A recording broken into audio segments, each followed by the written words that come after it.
Boker Tov les filles, j'espère que vous êtes en pleine forme Bezrat Hashem et que vous avez passé un excellent Shabbat.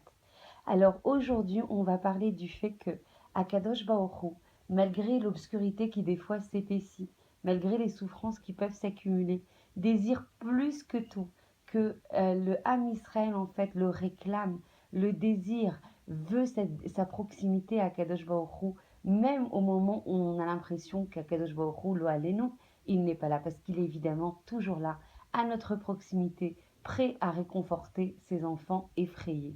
Donc on va parler comme d'habitude avec une petite allégorie pour essayer de comprendre en fait le message que veut nous passer la Torah.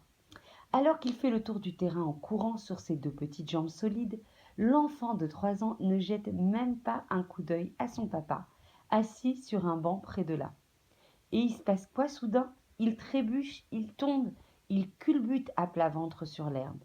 Il relève la tête en regardant désespérément de tous côtés.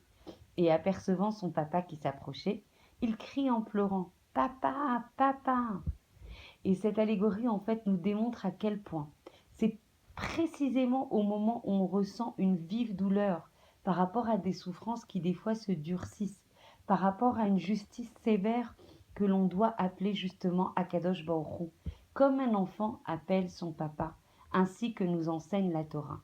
Alors des fois, c'est vrai que les souffrances ou les douleurs ou les questionnements ou les interrogations ou les souffrances qu'on peut voir autour de nous peuvent nous figer, nous immobiliser justement dans cette douleur qui nous tenaille.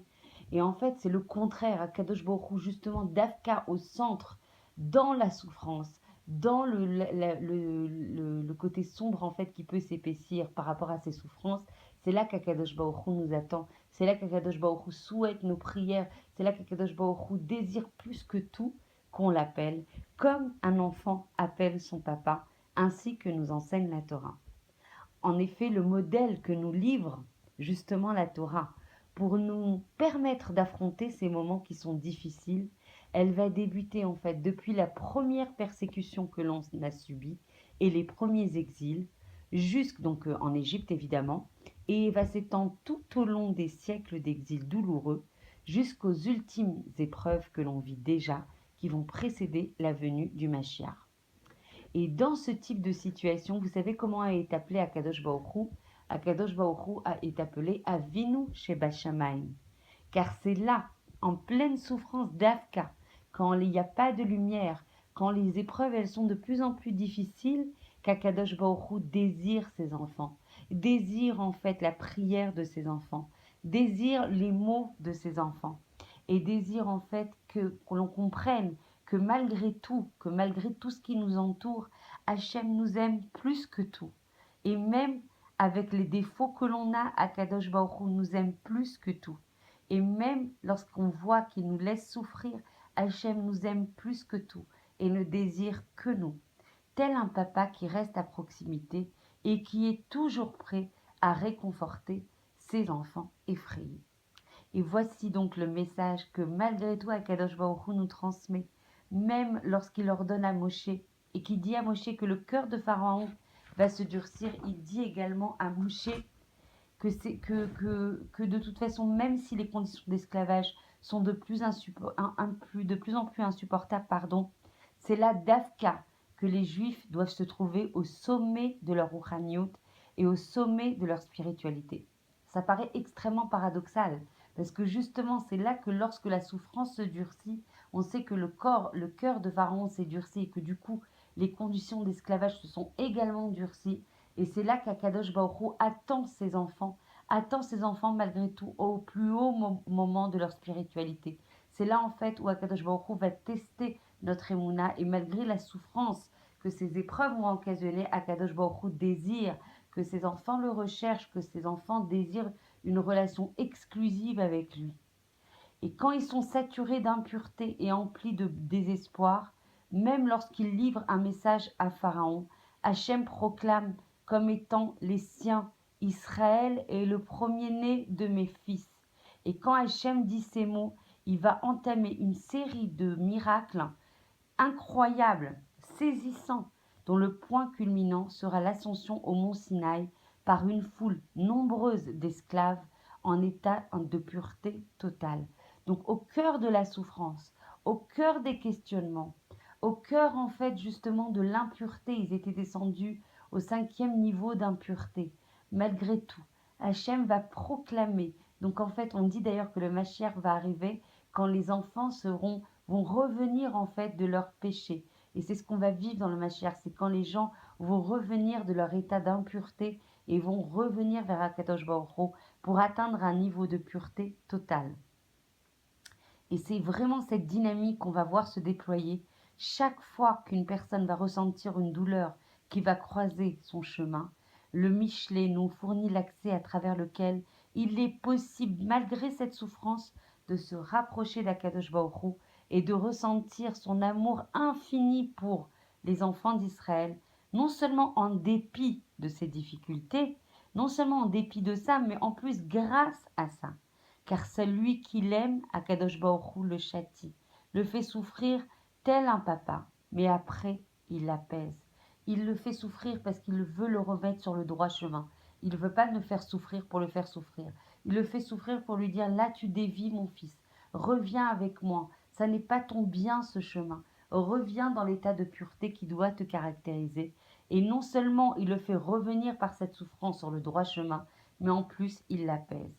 Et même à la fin de l'histoire, même à la fin, avant la venue du Mashiach, alors que le monde va subir et subit déjà les terribles secousses qui va précéder en fait la venue du Mashiach, le fait de se retourner vers Akadosh Baruch Hu, le fait de se tourner vers lui et d'imaginer et de comprendre et d'intégrer que c'est le dernier recours possible, alors là, c'est là qu'on aura accès à la délivrance.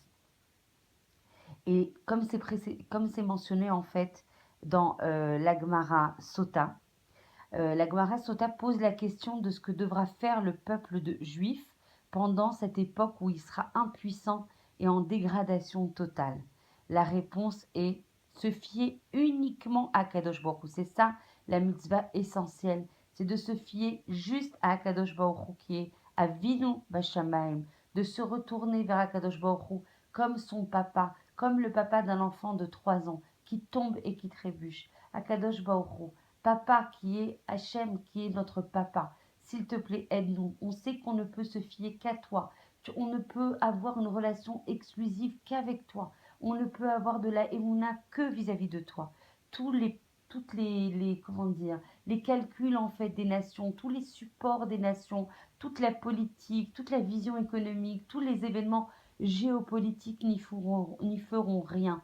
On voit contre toute attente, et regardez juste les élections politiques qui se sont passées aux États-Unis. Contre toute attente, il y a Trump qui passe. Regardez les élections, les primaires en France, contre toute attente. Regardez qui a été élu. Donc en fait, Akadosh Baruch Hu, c'est lui qui gouverne son monde. Et on voit que ça nous échappe complètement. Les événements se succèdent contre tout entendement, contre toute logique. Et Akadosh Baruch Hu dit, c'est moi qui vous délivrerai. Birvodi ou Be'atzmi, moi-même, en personne qui vais vous délivrer. Donc en fait, vous ne pouvez vous fier qu'à moi. Ne faites aucun calcul. Rien ne se passera selon vos calculs. Appeler Hachem, comme un enfant appelle son papa, apporte beaucoup, beaucoup plus de réconfort lorsqu'on traverse des épreuves. Cela contribue réellement à atténuer les difficultés elles-mêmes. Et vous savez, les Télim affirment, les Télim disent, il va me dire, les enfants d'Israël vont dire à Kadosh Baruch Hu, tu es mon papa, tu es à Kadosh Baruch Hu, le rocher de mon salut.